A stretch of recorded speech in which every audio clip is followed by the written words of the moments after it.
ngalan po ng dakilang Panginoong Kristo, isang mapagpalang hapon o mainit na hapon sa ating lahat. Kung gaano daw kainit yung kaalinsangan, ganyan din kainit ang pagtanggap ni Pai Arnel sa atin. Sabay, salamat po sa Diyos dahil sa kanyang kalooban, nandito tayo sa lugar na ito para gawin walang iba yung kanyang sinabi na magsiyamo kayo at ipangaral ang mabuting balita sa lahat ng kinapal. Kaya po tayo magpapatuloy, bagamat may mga kadailanan, pero nilong pa rin na tayo sama-sama sa lugar na ito para ibahagi sa pamamagitan ng pag-aaral ng salita ng Diyos. Yung binasa po ng ating kapatid na ayon doon sa unang Pedro 3:18-22. Napakaganda po ng laman nun. Bakit po? Basahin ulit natin. Sapagkat si Kristo man ay nagbata rin minsan dahil sa mga kasalanan. Ibig sabihin, nagbata rin minsan, isang beses lang niya ginawa at hindi na muling gagawin pa. Anong klaseng pagbabata? Sa pamamagitan po na dapat sana tayo yung gumawa bilang kaparusahan sa ating mga nagawang mga pagkakasala. Ang ginawa po ng ating dakilang Panginoon, sinalo niya lahat.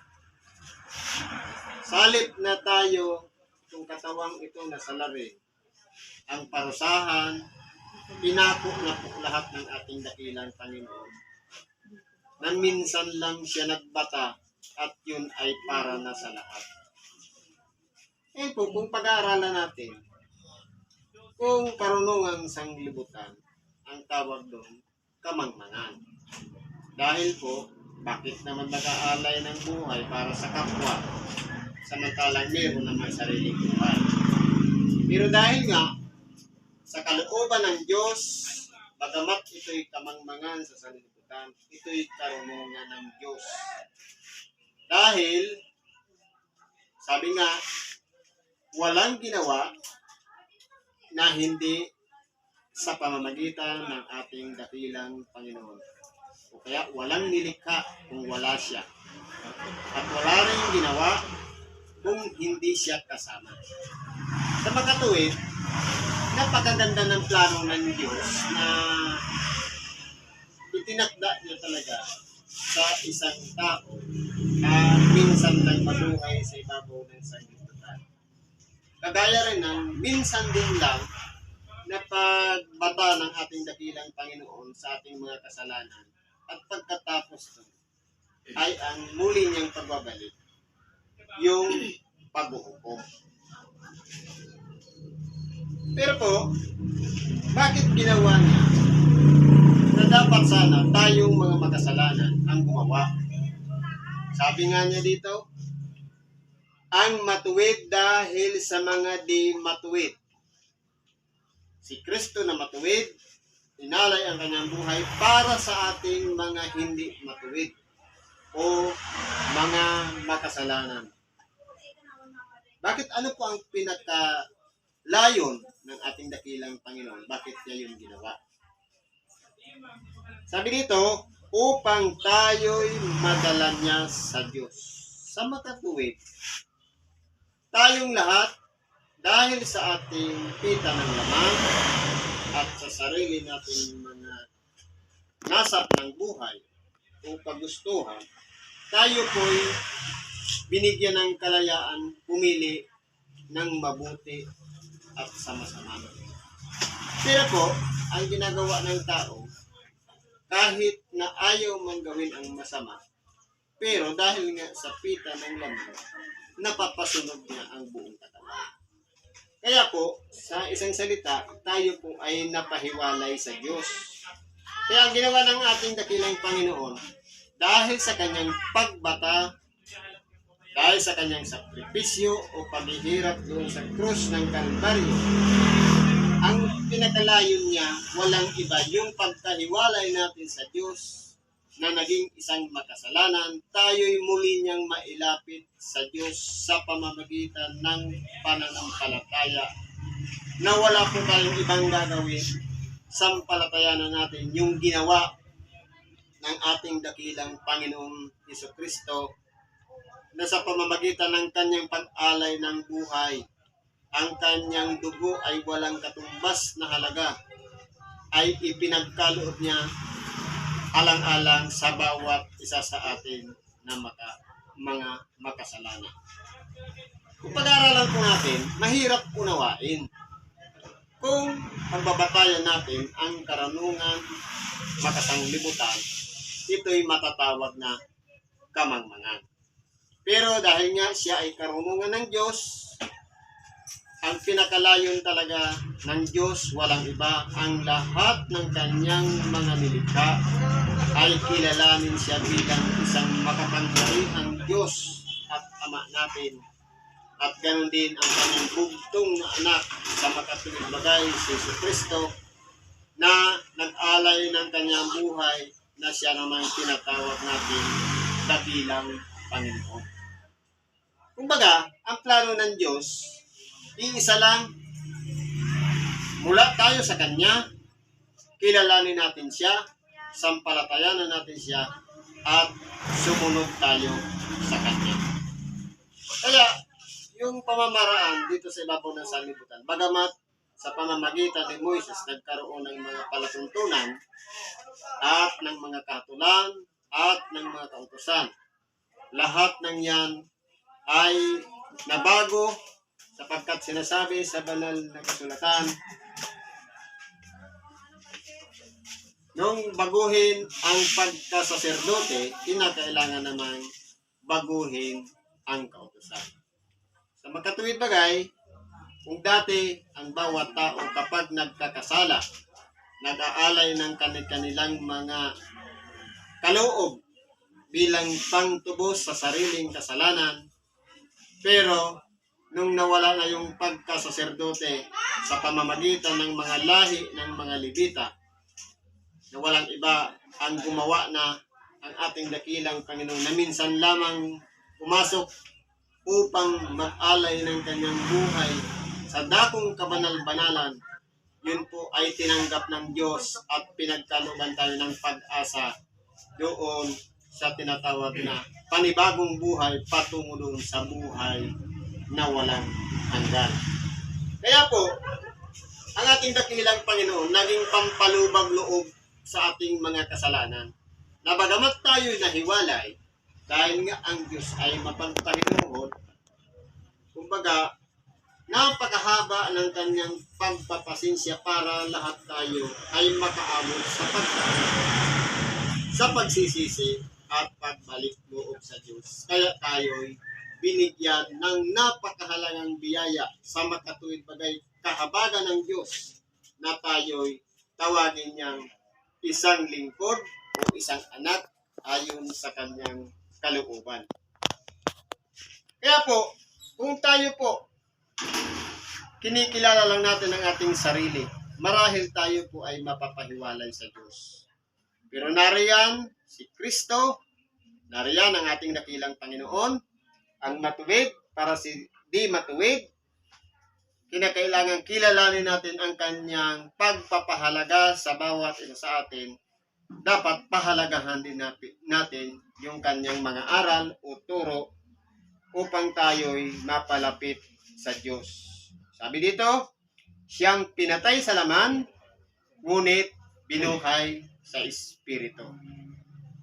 Totoo po nagkatuwa ng mga Romano, ni maging ang mga hari noon sa pamamagitan ni Haring Herodes, di kahit yung mga iskriba at parasiyo, ang akala nila, dahil sabi nga, nung maalala yung pangyayari nung ipinanganak ang ating dakilang Panginoon, ang tanong, saan ba ipinanganak ang hari ng mga Hudyo? Ang akala nila, ang ating dakilang Panginoon, aagawin yung kaharian. Pero hindi nila nauunawan, hindi yung paghahari dito sa ibabaw ng sanglibutan, kundi yung paghaharing espiritual. Sa makatuwid bagay, sabi nga, binuhay sa espiritu. Ibig sabihin, kung siya man ay pinatay sa laman, dahil siya ay binuhay sa espiritu sa makatuwid man, tayong mga tao ay kinakailangan baguhin na rin ang ating mga pag-iisip at sa ganun maging makasunod tayo sa kalooban ng Diyos sa pamamagitan ng ginawa ng ating dakilang Panginoon na pag-alay ng kanyang buhay. Kaya kung dati po, tayo ay isang makasalanan, kinakailangan kapag tayo nagsisi at nagbalik loob sa Diyos, ganon din ang maging kalagayan natin, pinatay sa laman. Pinatay na natin ang mga gawa ng laman at kinakailangan mabuhay tayo sa Espiritu sa makatuwid baga sa mga aral ng ating dakilang Panginoon. Ganyan po ang naging kalagayan ng ating dakilang Panginoon. Bakit po? Sabi dito, naiyan din ang kanyang inayaon at nangaral sa mga espiritong nasa bilangguan. Kung yun ang mga espiritu na nasa bilangguan, binigyang halaga ng ating dakilang Panginoon na pagkalooban ng kanyang pangangaral para magsisi at magbalik loob sa Diyos. Gaano pa kaya tayong mga tao na nabubuhay dito sa ibabaw ng sanglibutan ang hindi niya kahabagan, ang hindi niya tulungan at aralan ng mabubuting balita para tayo'y makapagbalik loob sa Diyos at magsisi ng ating mga kasalanan. Eh kung ang mga espiritong nasa bilangguan ay pinangaralan niya, o kaya nangaral siya doon ng Ebanghelyo, lalo pa kaya tayong mga tao na mas mahalaga doon sapagkat tunay nga po na walang iba sa silong ng langit na ginawang mahalaga sa harapan ng Diyos sa makatuwid bagay ang tao. Dahil ito'y nilikha niya ayon sa kanyang wanis, ayon sa kanyang larawan, at kahit din ang ating dakilang Panginoon nung bumaba siya dito sa ibabaw ng lupa, hindi siya nag-anyo ng kahit anumang anyo maliban sa sinasabing nagtatawang tao. Kaya mahalaga po ang tao sa harapan ng Diyos. Kung mahalaga ang tao sa harapan ng Diyos, mas mahalaga tayo sa mga espiritong nakabilanggo. Sapagkat yun, kung titingnan natin, bakit sila nakabilanggo? Sa makatuwid, mayroon na silang mga pagkakasala na nagawa, kaya sila'y nabilanggo.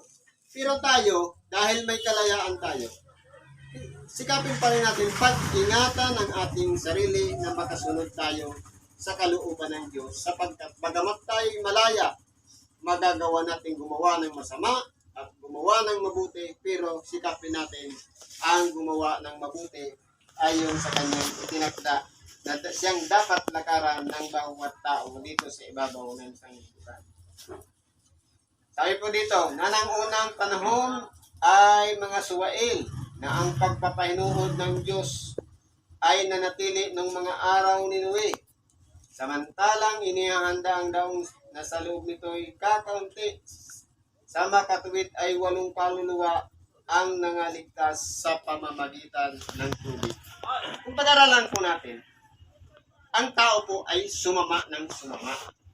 Dahil po, magmula ng ang demonyo ituksohin si Eva, napahamak pati si Adan dahil sa tinatawag na paglabag sa kautosan ng Diyos. Simple lang naman, lahat ikangay pwede mong kainin maliban dito.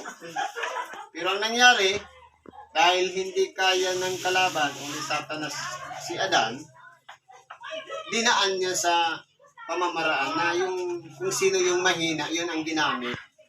At dahil nadala, natukso, pati yung pinagbili na ng Diyos na huwag kumain, nadamay na rin. Kaya tayo ay nandito, dumaranas ng mga paghihirap, mga sakripisyo, dahil po sa ginawa ng ating mga ninuno. Kung titingnan po natin sa kalagayan dito sa ibabaw ng sanglibutan, napakahaba ng pagpapasensya o pagpapahinuhod ng Diyos sa sanglibutan. Ang panganak, si Cain, ang panganay nilang anak, at ganun din si Abel. Pero ang hinahanap talaga ng Diyos, yung kanyang binhi sa makatuwid bagay, yung mabubuting tao, mga pag-uugali na ayon sa mabuting puso. Pero ang nangyari, pinatay ni Cain si Abel. Kaya magmula po nung sumisigaw ang dugo ni Abel na humihingi ng katarungan. Kaya po kung pag-aralan natin, ayaw talaga ng Diyos na maputol na yung relasyon niya sa tao. Nagkaroon muli ng anak, walang iba si Seth. Pero ang tao, dahil nga yung si Cain, hindi naman siya namatay, sumama pa rin ang tao hanggang sa pati yung mga anghel sa kalangitan o tinatawag na mga anak ng Diyos nung makita na magaganda ang mga babae ay nakipag-niik sa mga babae at nagkaroon ng mga tinatawag na malalaking tao o mga higanti. Kaya pagamat nagpahinuhod ang Diyos hanggang sa panahon ni Noe dahil sa kanilang kasamaan at pangkalasanan na ginagawa na hindi na sinusunod ang kalooban ng Diyos, doon po yung nagtapos. Sa makatuwid bagay sa pamamagitan ng isang ng baha ay pinataas ang tubig sa sanglibutan.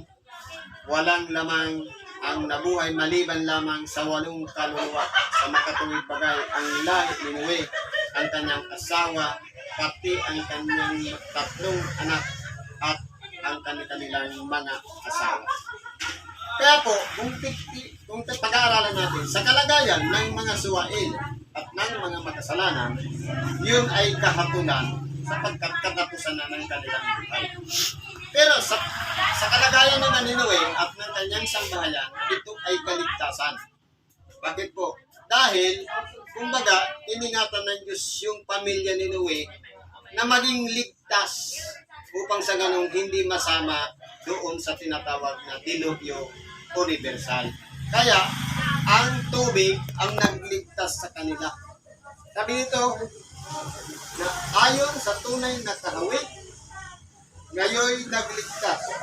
Sa makatuwid bagay, ang bautismo hindi sa pag-alis ng karumihan ng laman, kundi sa paghiling ng isang mabuting bubhig sa Diyos sa pamamagitan ng pagkabuhay na makuli ni Jesucristo.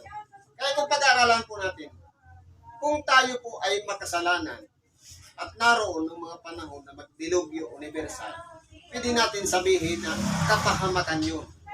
Kapahamakan yun sa mga nangapapahamak.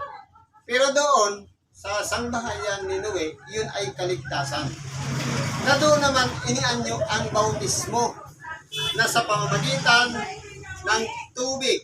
Hindi ng tubig dito sa ibabaw ng sanglibutan, sapagkat kahit ilang ulit man tayong ilubog sa tubig, kung yun at yun pa rin ang ugali, hindi po yan magbabago. Kundi ang tubig na yan, sabi nga, ang bautismo ay hindi sa pag-aalis ng karumihan, kundi isang kahilingan sa mabuting budhi sa Diyos. Kaya kung tayo po ay binautismuhan sa pamamagitan ng tubig sa makatuwid bagay ng luha na umaagos sa ating mga mata, na nakikita ang tunay na pagsisisi at pagbalik loob sa Diyos, tayo po'y magiging karapat-dapat sa harapan ng Diyos na tumanggap ng kaligtasan dahil inilakip natin ang ating sarili na may mabuti tayong hangarin o mabuting budhi na walang iba ang magpasakop tayo sa Kanya, ang sumunod tayo sa Kanya at gawin natin ang ayon sa Kanyang kalooban. Kaya po, sa pamamagitan ng kahilingan yan, ng isang mabuting budhi, yan po ay pinagtibay sa pamamagitan din ng pagkabuhay na mag-uli ni Jesucristo.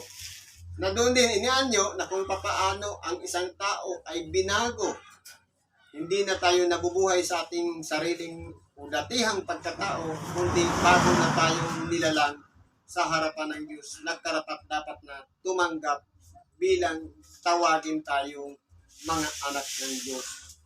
Nasa kanan ng Diyos, pagkaakyat niya sa langit, na pinasakop sa kanya ang mga anghel at ang mga kapamahalaan, ang mga kapangyarihan. Kaya po, dahil sa kumbaba na ginawa ng ating dakilang Panginoon, siya'y itinaas at inilagay sa karapat-dapat na kalalagyan, walang iba ang lumuklok sa kanan ng Diyos. At doon masusumpungan natin na bagamat siya'y pinatay sa laman, nangagkamali sila ng akala nila aagawin na ng ating dakilang Panginoon ng paghahari. Pero ang kanyang kaharian pala ay doon sa sangkalangitan sa pamamagitan ng kalooban ng kanyang Diyos na ating Ama. Sabi po dito sa isang aralin naman, sa Kolosas 1:13, na siyang nagligtas sa atin sa kapangyarihan ng kadiliman. Parang pagpapatuloy lang po yun ng sitas. Na sa pamamagitan ng pag-alay ng buhay ng ating dakilang Panginoon, iniligtas tayo sa kapangyarihan ng kadiliman. Kumbaga, dapat sanang lalakaran ng tao papunta sa kasamaan, sa kanyang kapahamakan. Pero dahil sa pagkakaloob ng ating dakilang Panginoon ng kanyang buhay, hindi na tayo papunta sa kapangyarihan ng kadiliman, kundi naglipat na sa atin sa kaharian ng anak ng kanyang pag-ibig. Yun po ang pinaka-purpose ng Diyos, kaya niya sinugo ang ating dakilang Panginoon. Na siyang kinaroroonan ng ating katubusan, na siyang kapatawaran ng ating mga kasalanan. Kaya po, wala po kahit sa silong ng langit ang kapupulutan ng kaligtasan ng sanglibutan, maliban lamang sa pangalan ng bugtong na anak ng Diyos sa makatuwid bagay, ang ating dakilang Panginoong Hesukristo, na siyang naging kapatawaran ng ating mga kasalanan. Na siya ang larawan ng Diyos na di nakikita, ang panganay ng lahat ng mga nilalang.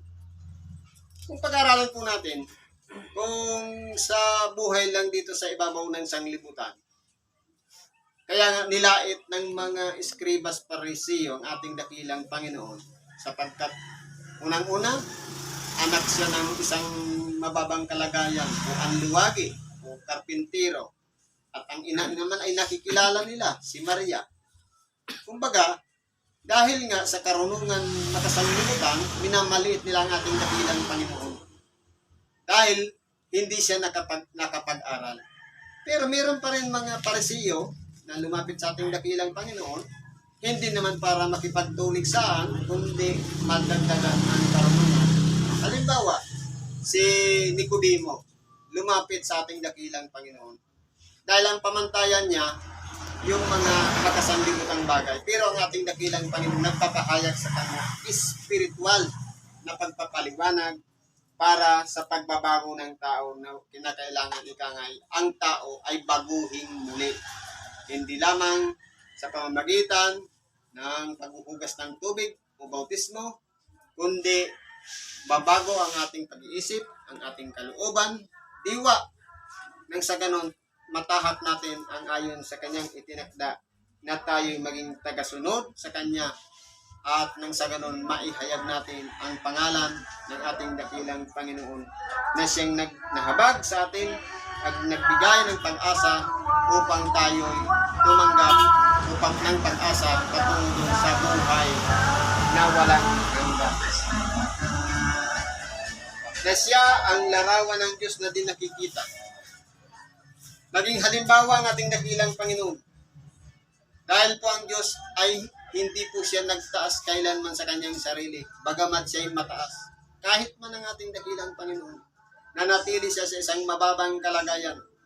Bagamat ang karunungan ng Diyos ay sumasa kanya, ginawa niya pa rin ang kapakumbabaan para lamang maganap niya ang lahat ng bagay na nakatagda para sa kanya na inihula ng mga propeta para gawin niya alang-alang sa bawat isa sa atin. Bakit po siya naging panganay sa lahat ng nilalang? Bagamat huli siya ipinanganak, sapagkat nabuhay na po siya bilang espiritu. Naroon na siya nung likhain ang tao, kausap na ng Diyos. Sabi nga doon, lalangin natin ang tao ayon sa ating wangis, ayon sa ating larawan. Kung pag-aralan natin, kung naging isa ang Diyos nama, paano siya makapagsasabi na lalangin natin? Sa madaling salita, meron na siyang kasama. Naroon na ang ating dakilang Panginoon. At kahit din naman yung pagliligtas sa mga Israelita, naroon na rin siya. Siya ang nagiging haliging apoy kapag kagabi at siya naman ang nagiging isang ulap na lumililim sa mga Israelita kapag araw. Naroon na po ang ating dakilang Panginoon. At kung titingnan po natin, kasakasama na ng mga unang tao ang ating dakilang Panginoon. Lamang hindi pa nagpapakilala sapagkat hindi pa napapanahon at hindi pa siya nagkakatawang tao. Ano pa sabi nito? Sapagkat sa kanya nilalang ang lahat ng mga bagay, sangkalangitan at sangkalupaan, ng mga bagay na nakikita at mga bagay na di nakikita, maging mga luklukan o mga pagsakop o mga pamunuan o mga kapangyarihan, lahat ng mga bagay ay nilalang sa pamamagitan niya at ukol sa kanya. Ibig sabihin, ganito nangyari. Gumawa ang Ama o lumikha ng lahat ng mga bagay, mga di nakikita at nakikita, kasakasama na niya ang kanyang bugtong na anak. Na parang pinapakita, ito yung mga gawa ng mga mabubuting gawa. Pinapakita na ng Ama sa ating dakilang Panginoon. At kasakasama niya bilang inspirasyon o kalakasan ng Ama, kaya niya nagawa ang lahat ng bagay. Nakasakasama na niya ng Ama at lahat ng mga nilikha ay para naman sa kanyang anak. Kaya itong pag-aralan, napakalawak ng plano ng Diyos. Na kumbaga, hindi po siya gumawa dahil sa kagustuhan lang niya gumawa, kundi ginawa niya ang lahat ng bagay dahil meron siyang purpose sa makatuwid bagay. Ang lahat ng kanyang mga nilikha ay madala niya kumbaga, ipakilala ng kanyang anak at ang anak niya naman ay nag-alay ng buhay para madala naman tayo sa Diyos. Kumbaga, napakalawak ng pagpaliwanag, pero isa lang ang purpose, walang iba, ang makabalik tayo sa Diyos. Mula, bagamat tayo'y napaliwalay o nagkasala, gumagawa pa rin ang paraan ng Diyos sa pamamagitan ng kanyang mga labagan, ng kanyang pagpapahinuhod, bagamat ang tao ay nagpapatuloy sa paggawa ng masama, mahaba pa rin ang oras na ibinibigay ng Diyos para ang tao ay makasumpong ng pagsisisi at magbalik loob sa Diyos. Sapagkat siya ay una sa lahat ng mga bagay at ang lahat ng mga bagay ay nangabubuhay dahil sa Kanya. Kaya kung ating dakilang Panginoon, una siya sa lahat, pero lahat tayo ay nangabubuhay sa Kanya sa pamamagitan ng Kanyang mga aral.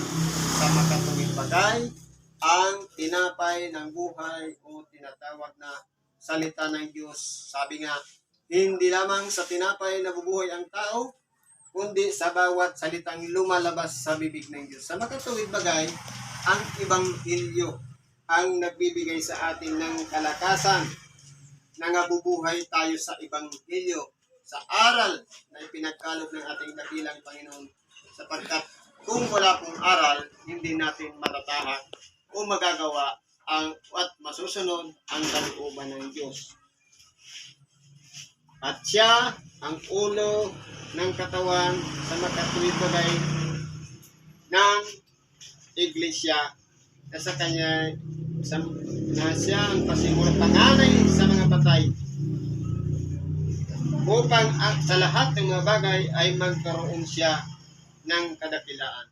Kaya po, kung pag-aralan po natin, sa kapakumbaba na ginawa ng ating dakilang Panginoon, siya'y itinaas ng Diyos at naging siyang ulo ng Iglesia sa makatuwid bagay. Kung tayo mga sangkap niyaon, pagkamat tayo ay nasa mababang kalagayan, tayo naman ang magbibigay ng kadakilaan sa ating dakilang Panginoon sapagkat naging halimbawa siya sa atin na kung paano siya ay nagpakumbaba, dapat naman tayo mga pakumbabaan sa isa't isa. Sapagkat yun po ang susi para magtagumpay tayo dito sa ibabaw ng sanglibutan. pagkat minagaling ng Ama na ang buong kapustusan ay manahanan sa Kanya. Kaya po, kung ang Ama ay nananatili sa isang kalagayan, pero sakop niya lahat, dahil sa Kanyang nag-iisang bugtong na anak, ginawa niya ang lahat ng bagay. At yun ay para sa Kanyang bugtong na anak. At tayo naman ay para din sa Kanyang bugtong na anak. Iisa lang ang layunin ng Diyos. Kaya naman po, kung paanong napupustos tayo ng Ebanghelyo, ng aral ng ating dakilang Panginoon, yun po ay para din naman sa ating magiging kalagayan na tayo ay makalapit sa Diyos at manahanan sa Diyos sa pamamagitan ng pagiging isang mabuting lingkod o tagasunod ni Kristo na maging karapat-dapat tayo. At sa pamamagitan niya ay pakipagkasundo sa Kanyang lahat ng mga bagay na pinapayapa niya sa pamamagitan ng dugo ng Kanyang cross. Sa pamamagitan niya sinasabi ko, maging ang mga kalupaan o mga bagay sa sangkalangitan. Ito pag-aralan po natin ang Kanyang dugo sa karunungan at kasanlibutan.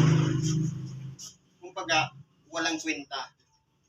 Dahil, kumbaga, parang pinalalabas nila na ang ating dakilang Panginoon ay nagpakamatay lang.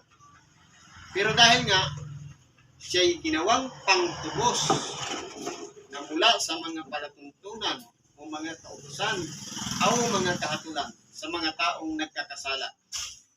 Ang ating dakilang Panginoon ay wala pong katumbas na halaga ang Kanyang dugo. Kung ang tao noon, pagka nagkasala, katumbas ng isang hayop, ang pangtubos, ang ating dakilang Panginoon ay sakop na lahat ng sangsinukob. Lahat ng mga tao na nagbabalik loob sa Diyos. Manampalataya lamang tayo sa Kanyang ginawa, sa Kanyang pag-alay ng buhay, tayo'y magkakaroon ng bahagi doon sa pag-asa patungo doon sa buhay na walang hanggan.